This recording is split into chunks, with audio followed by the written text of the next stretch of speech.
Hi students, I am Sachin Kumar, your physical teachers. I know you all are the Misika school. I am also. But don't worry about your sports and game because हम आपके लिए लेते आते रहेंगे नई नई games. और आज जो हमने गेम्स चुनी है वो है सबकी favourite badminton. Before start the games procedure, I want to discuss some basics of badminton. Who invented badminton? Badminton was originally invented of India around the 1860 as the game called as Pune. The game was imported and the played of country states back the England when British army officer returned to home and the future codified of the rules of the games for competitive play. You know about who कि badminton games other racket game से different क्यों है? I am explain. Badminton is the very unique to another racket sports in that is called of played with the conical shape of shuttlecock rather than the spherical ball. Badminton courts are rectangularly and the divided of the half by center of net.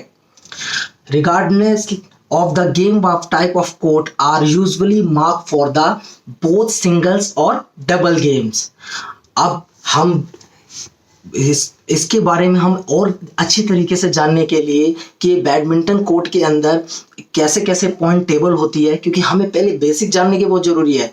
उसके बाद मैं अभी थोड़ी देर में आता हूं और आपको बताऊंगा कि बैडमिंटन की जो कोर्ट है उसकी मार्किंग यानी कि उसका मेजरमेंट क्या होता है। और क्योंकि हम कोई भी गेम जब खेलते हैं तो उसकी बेसिक्स चीज़ें हमें पता होना बहुत ज़रूरी है, क्योंकि अगर हम टेक्निकल चीज़ जानते हैं तो हम उसके बारे में कौन सा फाउल है कौन सा फाउल नहीं है वो हम बहुत अच्छी तरीके से जान सकते हैं। बट अभी हम चलते हैं एक वीडियो की तरफ और हम बात करते हैं बैडमिंटन टॉक में कार्तिक और रेवती के साथ, जो हमें बताएंगे कि किस तरीके से पॉइंट दिए जाते हैं, कौन से पॉइंट किस अगर किस में कोर्ट में अगर शटल कॉक गिरती है तो क्या पॉइंट मिलते हैं, क्या क्या फाउल्स होते हैं। तो हम एक बार इस वीडियो की तरफ चलते हैं और देखते हैं कि इसमें क्या क्या एक नई चीज़ें जो आपको देखने को समझने को मिलेगी। Please let's look this video.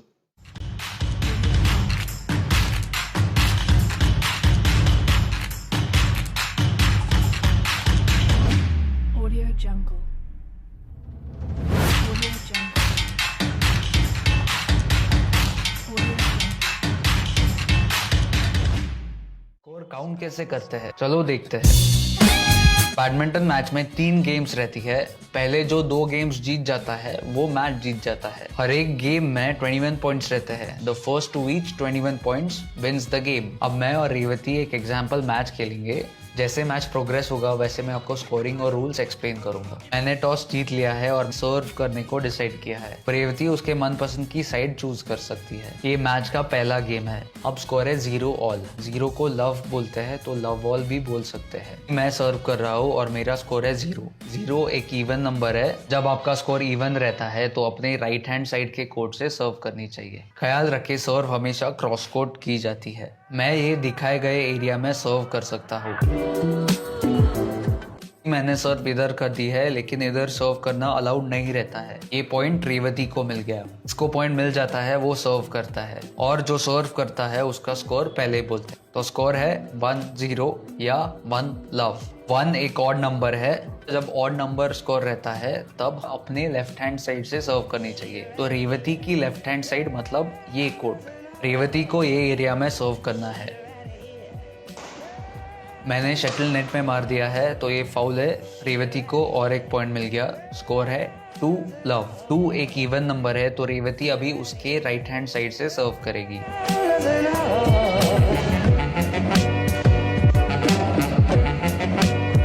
Revati ने शटल इधर मारा है और सिंगल्स में इधर शटल मारना अलाउड नहीं रहता, तो ये पॉइंट मुझे मिल गया। स्कोर है 1-2। ख्याल रखे सर्व करने के बाद ये एरिया में शटल मारना चाहिए। 1 एक ऑड नंबर है तो मैं अभी मेरे लेफ्ट हैंड साइड से सर्व करूंगा। मैं शटल तक पहुंच ही नहीं पाया। स्कोर है 3-1। आप सर्व कर रहे हो और अगर आपका स्कोर इवन है तो आप राइट हैंड साइड वाले कोर्ट से सर्व करोगे। अगर ऑड है तो लेफ्ट हैंड साइड के कोर्ट से सर्व करोगे। सर्व नेट में करना फाउल है। स्कोर है 2-3। तो मैं अभी कौन से साइड से सर्व करूंगा? दैट्स राइट, लाइन पे शटल मारना अलाउड रहता है। स्कोर है 3-all।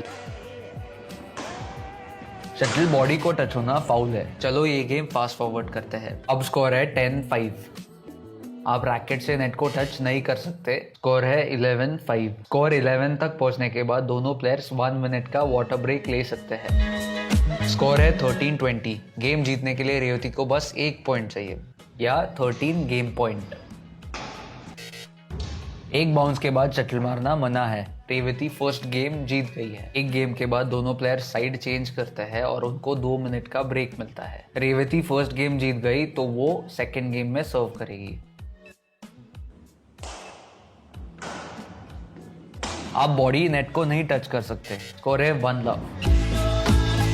अब स्कोर है 20-all। 20-all जब होता है तब डिफरेंस ऑफ 2 का रूल फॉलो करते हैं। मतलब आपको गेम जीतने के लिए ओपोनेंट के स्कोर से 2 पॉइंट एक्स्ट्रा लेने पड़ते हैं। तो अगर दोनों के स्कोर 20 है तो गेम जीतने के लिए आपको 22 तक पहुंचना पड़ता है। लेकिन अगर दोनों के स्कोर 29 है तो जो पहले 30 तक पहुंच जाता है वो गेम जीत जाता है।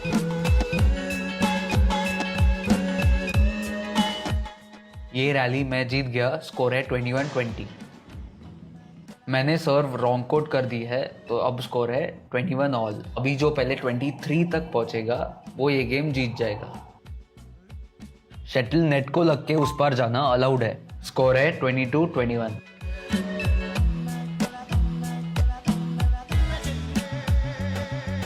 नेक्स्ट रैली मैं जीत गया तो अब स्कोर है 23-21। सेकेंड गेम मैं जीत गया। थर्ड गेम जो जीतेगा वो ये मैच जीत जाएगा। तो हम लोग फिर से साइड चेंज करेंगे और 2 मिनट का वाटर ब्रेक लेंगे। शटल को ऐसे मारना फाउल है तो ये पॉइंट रेवती को मिल गया। स्कोर है 5-10। नेट के ऊपर से रैकेट डालकर शटल मारना फाउल है। अब स्कोर है 11-5। थर्ड गेम में 11 पॉइंट्स तक पहुंचने के बाद साइड चेंज करनी रहती है। स्कोर है 20-13। मुझे ये मैच जीतने के लिए बस 1 ही पॉइंट चाहिए तो मुझे मैच पॉइंट है।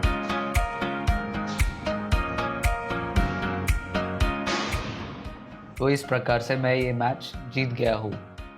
मैच होने के बाद हमेशा ओपोनेंट और रेफरी से हैंडशेक करना चाहिए। चलो और थोड़े रूल्स देखते हैं। शटल टूट जाने पर आप रेफरी से शटल चेंज कर सकते हैं। सर्व करते टाइम पैर लाइन पे नहीं रखना चाहिए। पैर उठाना भी फाउल है। चलते चलते सर्विस करना अलाउड नहीं है। सर्व रिसीव करते टाइम इधर उधर हिल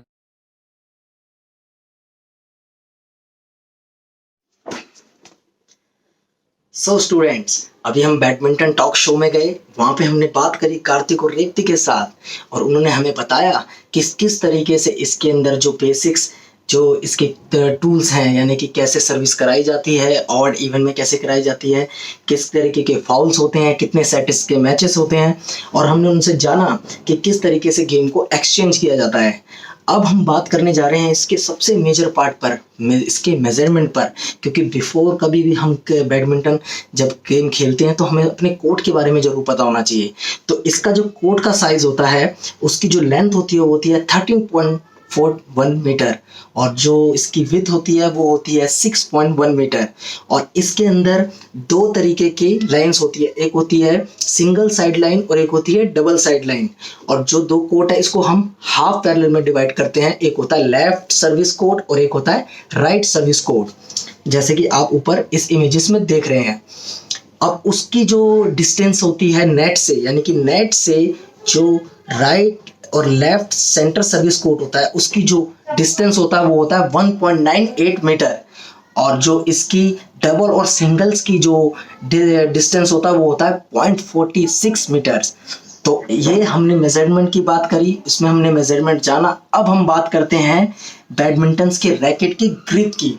अब ये हमारे पास बैडमिंटन का एक डेमो रैकेट है। अब इसमें हमें 2 तरीके के हमारे पास ग्रिप्स होती है, एक होता है फोरहैंड ग्रिप्स और एक होता है बैक हैंड ग्रिप्स। तो फोरहैंड ग्रिप्स और बैक हैंड ग्रिप्स दोनों इसी ग्रिप में की जाती है। हम किसी भी चीज को, आपको मैं यहाँ से शो करता हूँ। पहले चीज, ये इसका जो डिस्टेंस होता है रैकेट से, यहाँ पर हमारा 3 फिंगर्स जो होती है वो होल्डिंग पोजीशंस में होती है, ठीक है। ये जो 3 फिंगर्स और 1 फिंगर्स रहती है आगे की तरफ, जैसे कि टेबल टेनिस में होता है। अब इसको जब हम है इस तरीके से यहाँ पर होल्ड करते हैं और यहाँ से अब जब हम रैकेट को करते हैं तो ये कहीं पे भी डिस्टेंस यानी कि किसी तरीके की कोई प्रॉब्लम क्रिएट नहीं कर रहा और हम शॉट फोरहैंड से ले सकते हैं, ठीक है, क्योंकि हमारी जो रिस्ट है वो पूरी तरीके से मूव हो रही है। दूसरी ग्रिप जो होती है वो होती है बैक हैंड ग्रिप, यानी कि जब हम रिटर्न में उसमें भी हमें कोई यहाँ पर डिस्टर्बेंस होनी नहीं चाहिए। तो उसके लिए क्या होता है, उसके लिए जो पोजीशंस होती है उसके लिए जो ये हैंड्स, ये जो थंब है वो आ जाता है centre of the racket, centre of the racket, ताकि जब जैसे ही वो सेंटर ऑफ द रैकेट आता है तो हम ड्रॉप, शॉट, बैक ड्राइव सभी बहुत आसानी से कर सकते हैं। तो आज जो हमने बेसिक्स में सीखा, आज हमने बैडमिंटन के मेजरमेंट पे, उसकी फोरहैंड ग्रिप पे, उसकी बैक हैंड ग्रिप पर और यहाँ तक कि शटल कॉक के बारे में, कहाँ से बैडमिंटन आया, इसके ज़्यादा से ज़्यादा इस वीडियो को देखें, लाइक करें, शेयर करें, सब्सक्राइब करें और दूसरों को भी बोलें कि इसको शेयर करें। और ज़्यादा से ज़्यादा मेरे कमेंट बॉक्स में आके जो भी आपको परेशानी, जो भी आपके क्वेश्चंस, क्वेरी हैं उसको मेरे से डिस्कस करें, मैं ज़रूर जवाब दूंगा इस चीज़ का। अब नेक्स्ट वीडियो अपकमिंग में डिफरेंट गेम्स पे लेके आता रहूंगा और आप घर पे रहिए, हेल्दी रहिए, सेफ रहिए, क्योंकि इस समय जो टाइम चल रहा है वो आप लोगों का कोई भी वेस्टेज टाइम नहीं है। ज़्यादा से ज़्यादा सीखिए अपनी गेम्स के बारे में, कोई चिंता नहीं करिए, क्योंकि हम सभी फिजिकल टीचर आपके लिए हमेशा अवेलेबल हैं। Thank you so much students, bye.